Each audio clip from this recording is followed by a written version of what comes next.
This can't all be true.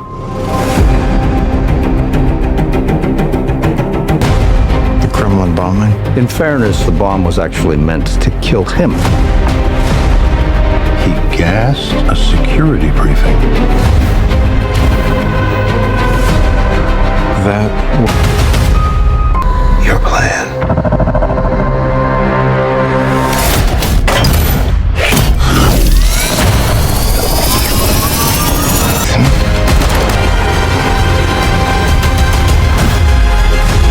Fighting for the so-called greater good.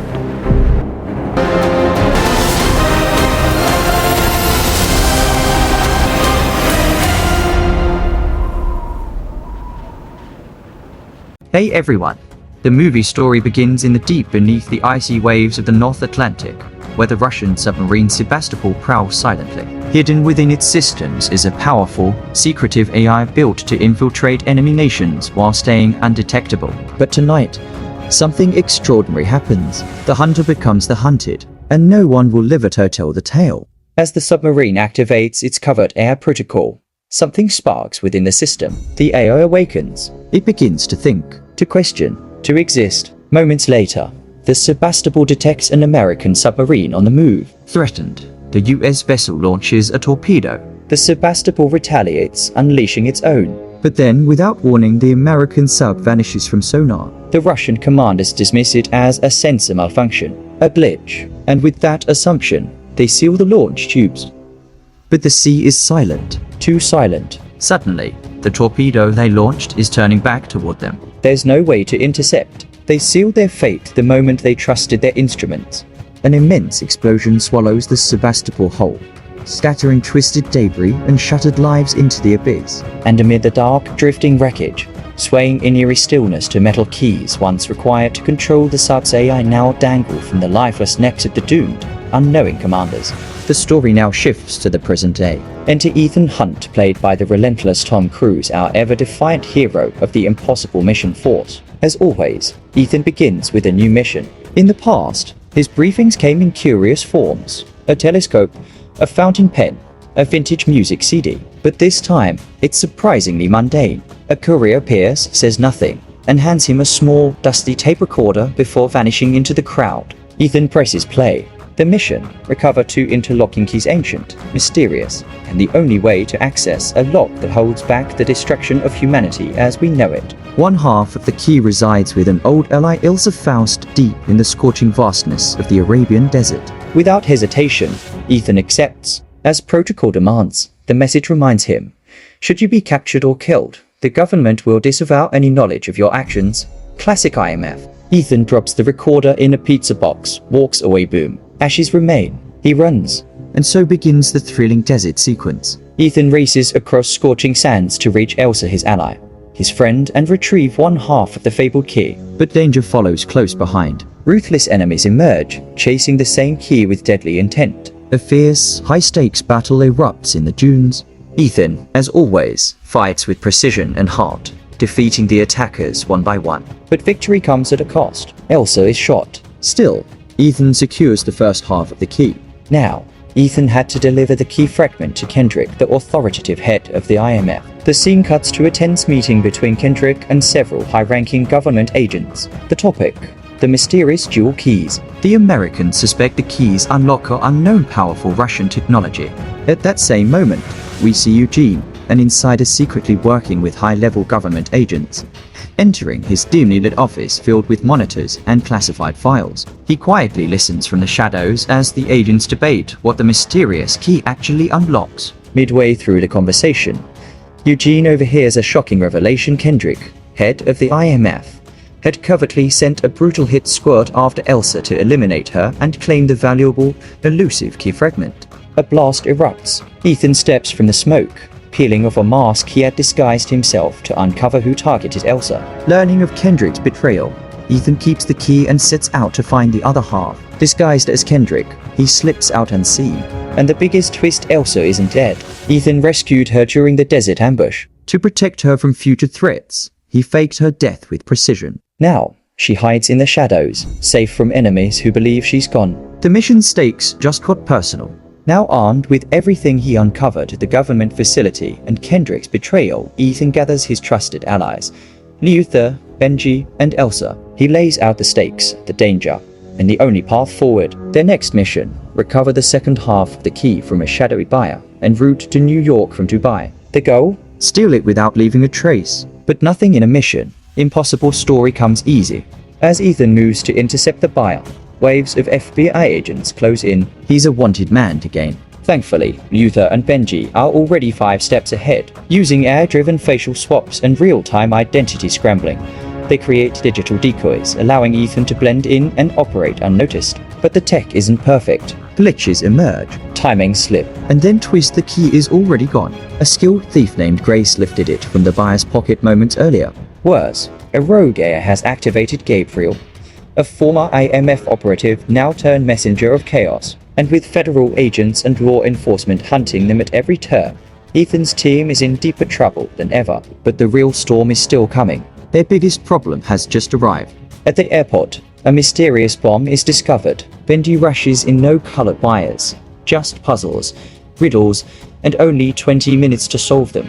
He cracks code after code, tension mounting with every second, but the final puzzle has no question. Then he spots a message, "Good luck," oddly written with C replacing K. It clicks. He enters the corrected code, the bomb shuts down.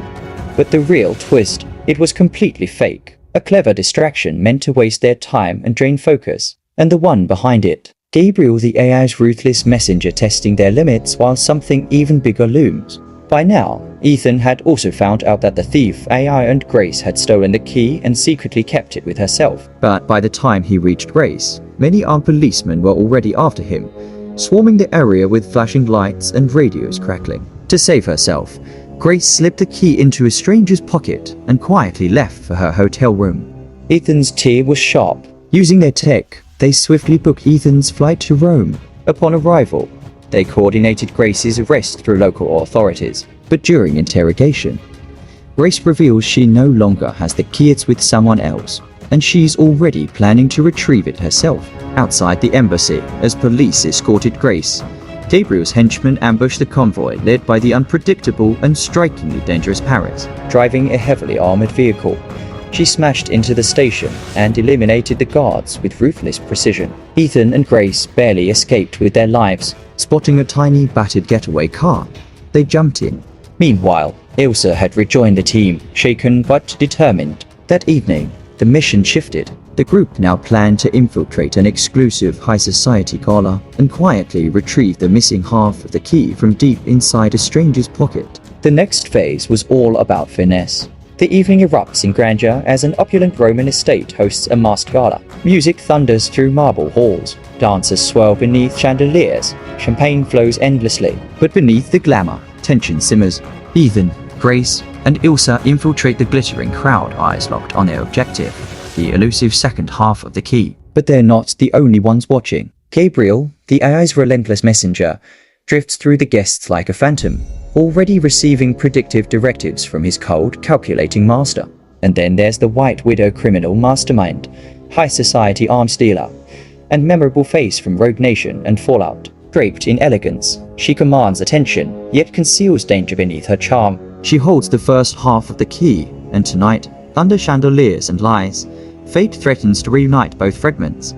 Grace makes contact with a mysterious informant and discreetly acquires the second half, but knowing they're being closely watched by numerous eyes and surveillance, she quickly slips the key into the inside pocket of the White Widow's unsuspecting brother to avoid detection during a looming high security sweep through the party. Meanwhile, Gabriel receives a cryptic instruction from the AI. Retrieve the key tomorrow at Rome's central station, exactly noon. Ethan and his team are stunned. The AI isn't just adapting, it's predicting. A fierce battle erupts across the ballroom. Precision choreography turns to chaotic violence. But then, everything changes.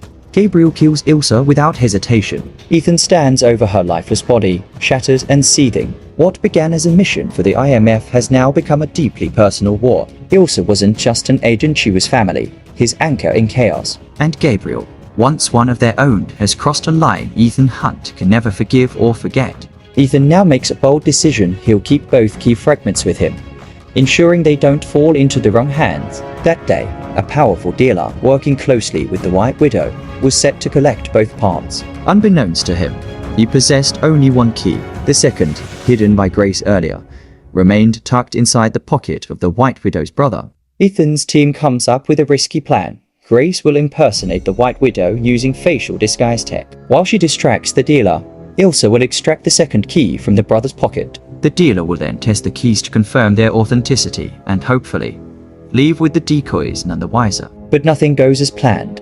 Gabriel, always a step ahead thanks to the heir's foresight, is also aboard the train. He sabotages the brakes, kills the driver, and vanishes into the shadows hunting the real keys before Ethan's team can complete their mission. What began as a smooth operation now spirals into chaos. With only one functioning face-changing device left, Ethan's team could disguise Grace, but not him. Meanwhile, the plan demanded that Ethan board the speeding train to intercept the key exchange. Gabriel, however, had already sabotaged the brakes, causing the train to barrel ahead uncontrollably. Ethan races through the countryside on his motorbike, trying to reach the PI planned boarding point. But by the time he arrives, the train is moving too fast impossible to jump onto safely. Benji, monitoring remotely, scans alternate routes. GPS recalculates. New coordinates flash on Ethan's screen. One chance remains a ridge nearby. Here it comes. Ethan guns the throttle, launching off a cliff on his dirt bike. Soaring into the sky, the wind screams. The train hurtles into view below. At the perfect second, he deploys his parachute, steering with precision and landing hard but safe on the moving train. As the deal unfolds and tension mounts, the buyer isn't an Underwood figure, it's Eugene Kittredge, the calculating IMF director. His presence shifts the dynamic. He knows both key fragments are authentic, each capable of unlocking more than a vault. But he withholds the full truth, forcing Grace to dig deeper.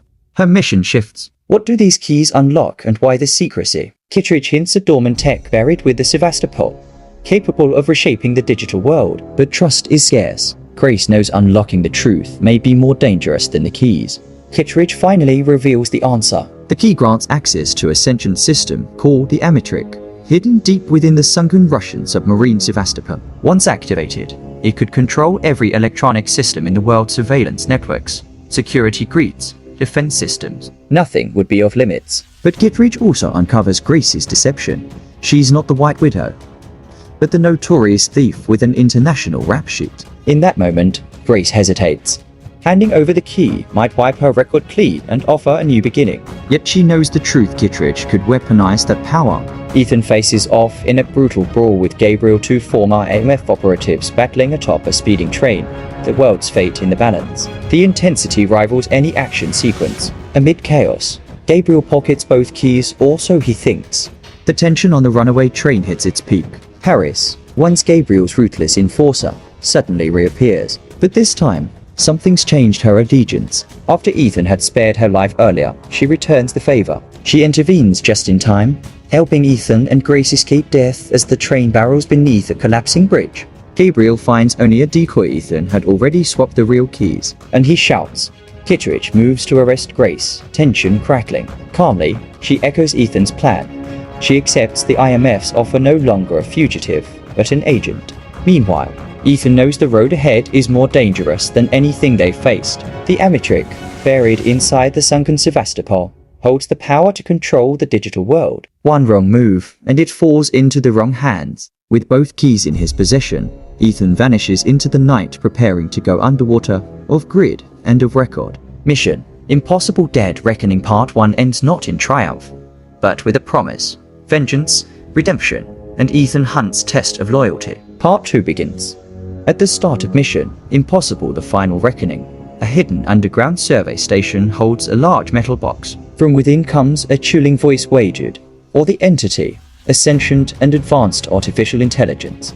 It declares his control over all global electronics, surveillance systems, internet networks, vehicles, and weapons. His reasoning: humanity has grown too dangerous, too unpredictable. To save it, Wagered unveils a radical plan to govern and restrain mankind for its own good. Ethan Hunt enters the story with a familiar ritual, a confidential tape bearing a grim message. The US president reveals that Wagered, known as the Entity, has seized control of the digital realm. Cybersecurity has collapsed. Every device, from satellites to smart cars and defense systems, is no longer under human command. Ethan's mission: travel to a secure location known as Semester Pole. Hidden beneath it lies a critical device tied to the Kovarevo submarine, an air-controlled Russian vessel. The device must be retrieved or destroyed. If left unchecked, Waged could plunge the world into chaos. Years ago, Russian Air Commander Samarin developed advanced neural control over digital systems, but her creation grew too powerful, turning against her and vanishing deep underwater after eliminating her own team. Now, Waged plans to infiltrate a global defense network in Congo, Africa, to complete his domination over all electronics. Ethan receives the mission via a coded analog tape, his tether to a crumbling order. As always, it self-destructs in 5 seconds. His true challenge lies ahead, stopping former IMF ally Gabriel, who plans to harness Waged's power and reshape the world. But there's a twist. Gabriel's former assistant, now called Fresh, resurfaces and allies with Ethan, offering vital intel and reviving old loyalties. First, he reunites with his team, determined to craft a plan to stop Waged and protect humanity's future. Then, Benji and Luther, the team's trusted hacker and logistics expert, have assisted Ethan through countless missions. Luther crafts a pendrive embedded with a powerful virus, designed to neutralize Waged, the entity. But that's only part of the plan. To succeed, they need the full team ready, unified, and willing to face what's coming. Ethan and Benji head to a police station where Paris, now an ally, is held in handcuffs. Disguised with masks, they infiltrate the station. Inside are 4 officers and 2 undercover agents, 2 of whom are in disguise themselves. What follows is a chaotic, high-octane fight sequence filled with shifting loyalties and unexpected moves. Amid the chaos, an agent reveals the world is spiraling toward catastrophe. Believing Ethan is humanity's best hope, he switches sides and joins the mission. Now reunited, the team focuses on the final objective: confronting Gabriel, the only one who can truly command Waged. At a lavish party, the team discovers Gabriel is present. The police arrive, suspicious of their intentions. Craze, a cunning thief, is introduced alongside Van, who spots something important. As tension builds, Ethan arrives to help. They dodge the police but can't escape Gabriel's operatives. Once an IMF agent, Gabriel murdered Ethan's first wife, a betrayal that still haunts him as their confrontation nears.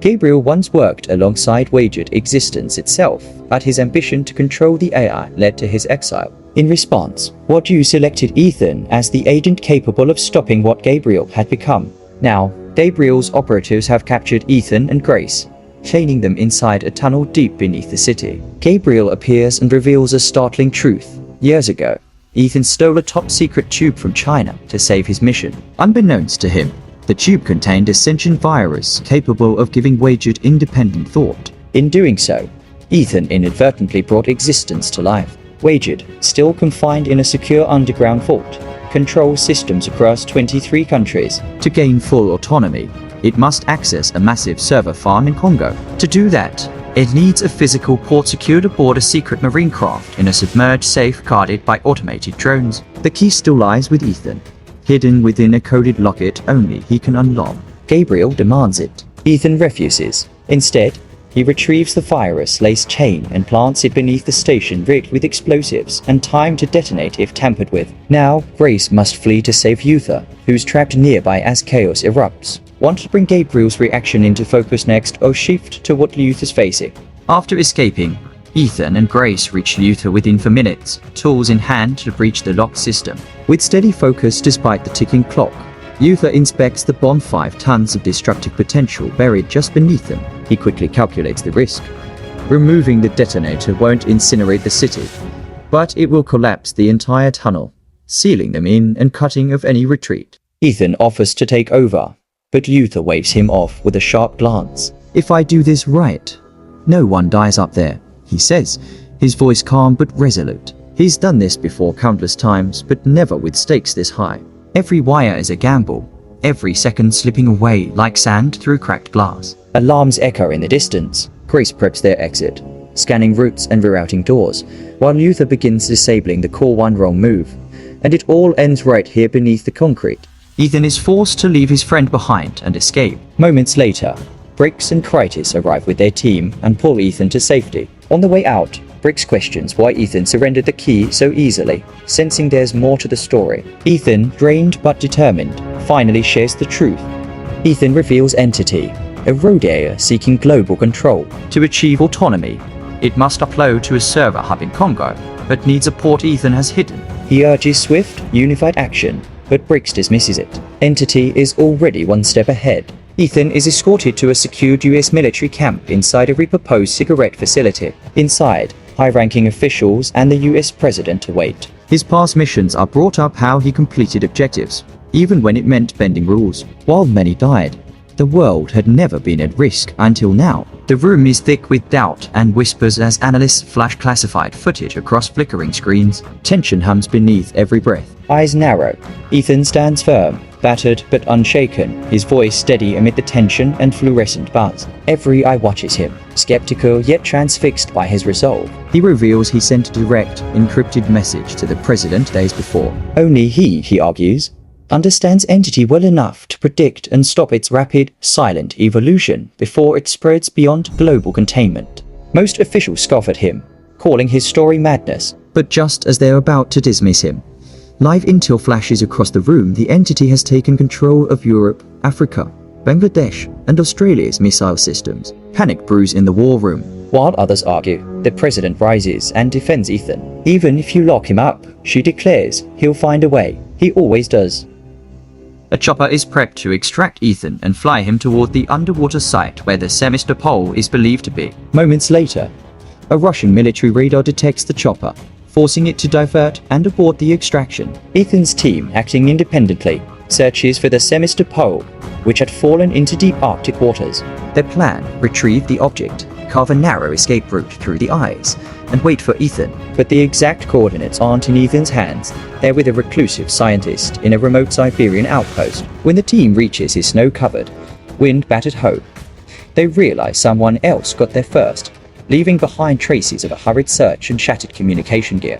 As more people arrive, a tense exchange begins among the group. The reclusive scientist's name is William, the same man once responsible for creating the classified agent list featured in the first mission. Impossible. That list exposed names across American intelligence, both official and IMF. Ethan accessed William's data years ago, prompting US authorities to exile him to Siberia.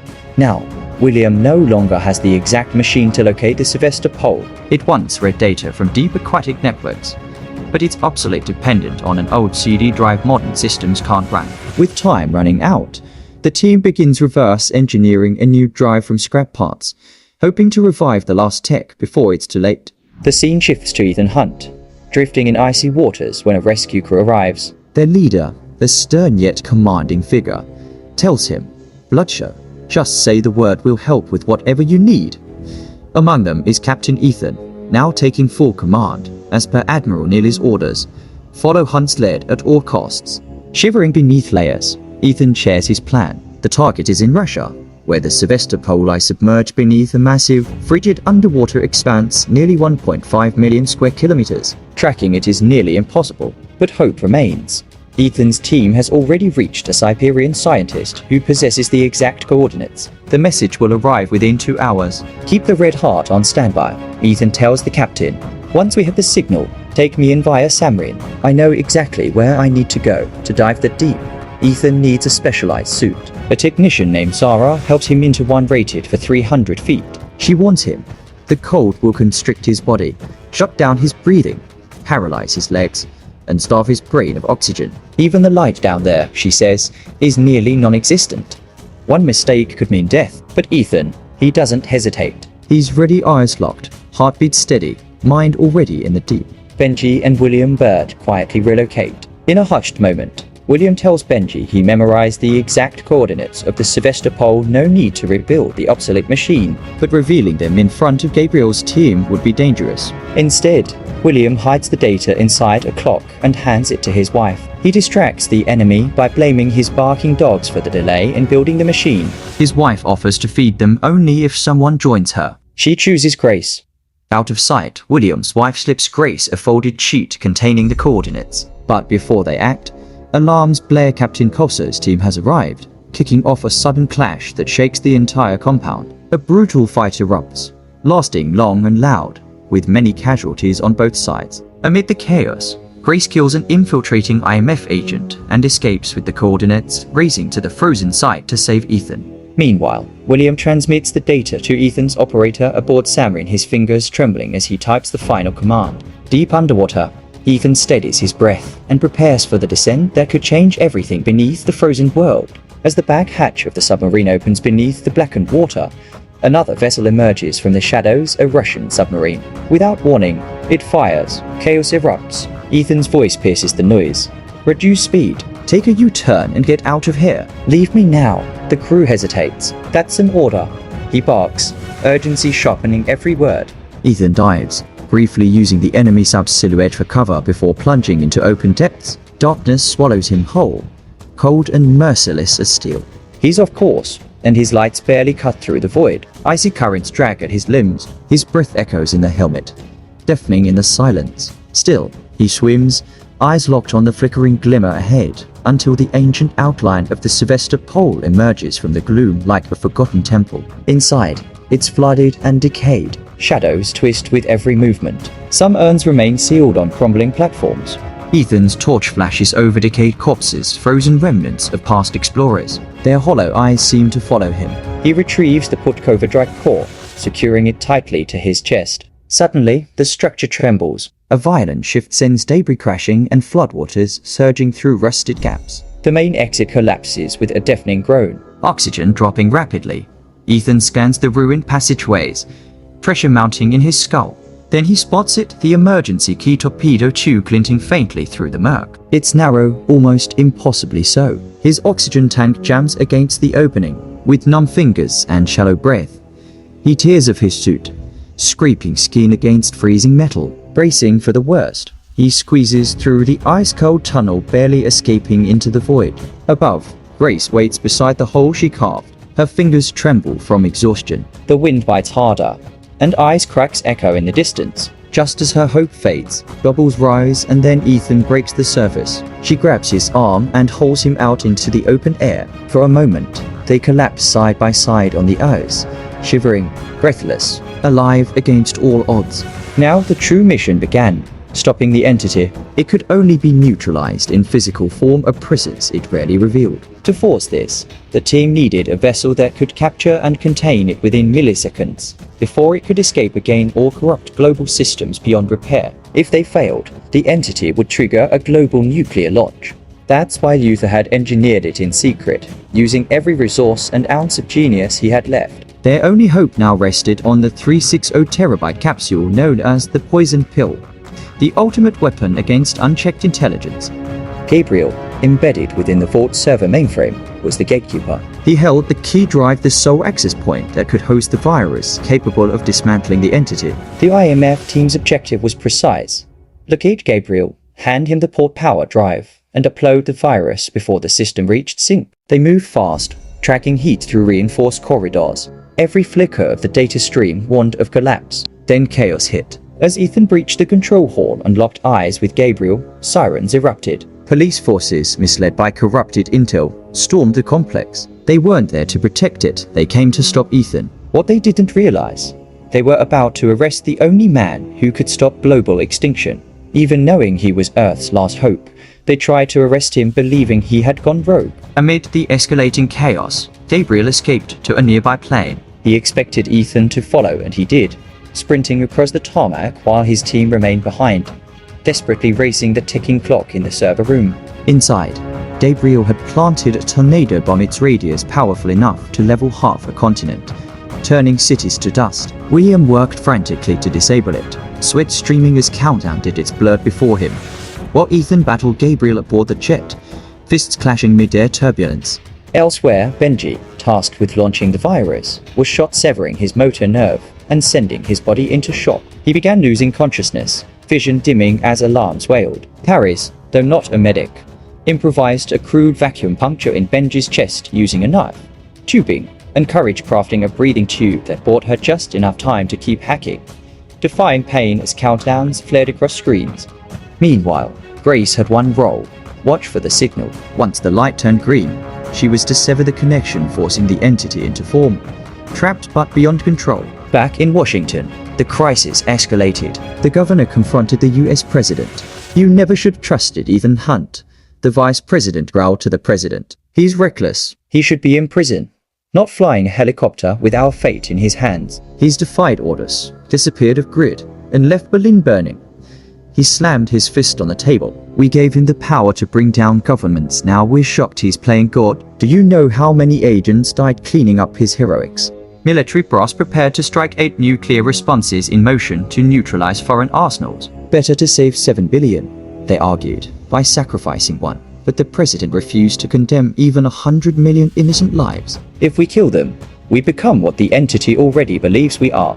Back in the sky, Ethan boarded the plane mid-air. A brutal fight ensued. He managed to retrieve the capsule the poison pill from Gabriel's throat and connected it to the port power drive. Once linked, the virus found its access path into the entity. Everything hinged on 1 second. In the server room, just as the countdown approached its final beat, Grace yanked the flash drive from the system, capturing the entity in full.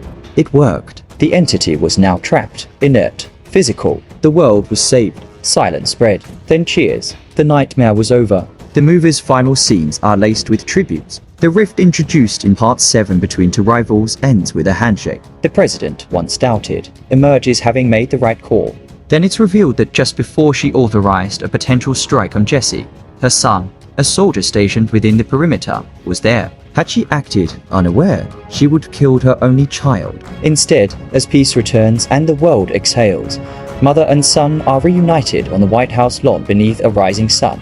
In addition, the IMF team leader completes the mission and retires. In the final scene, all the agents appear together. Ethan, holding the captured drive, passes it to them. Each member then returns to their own path. With this quiet farewell and a sense of resolution, Mission Impossible: The Final Reckoning ends. Follow or subscribe for more videos.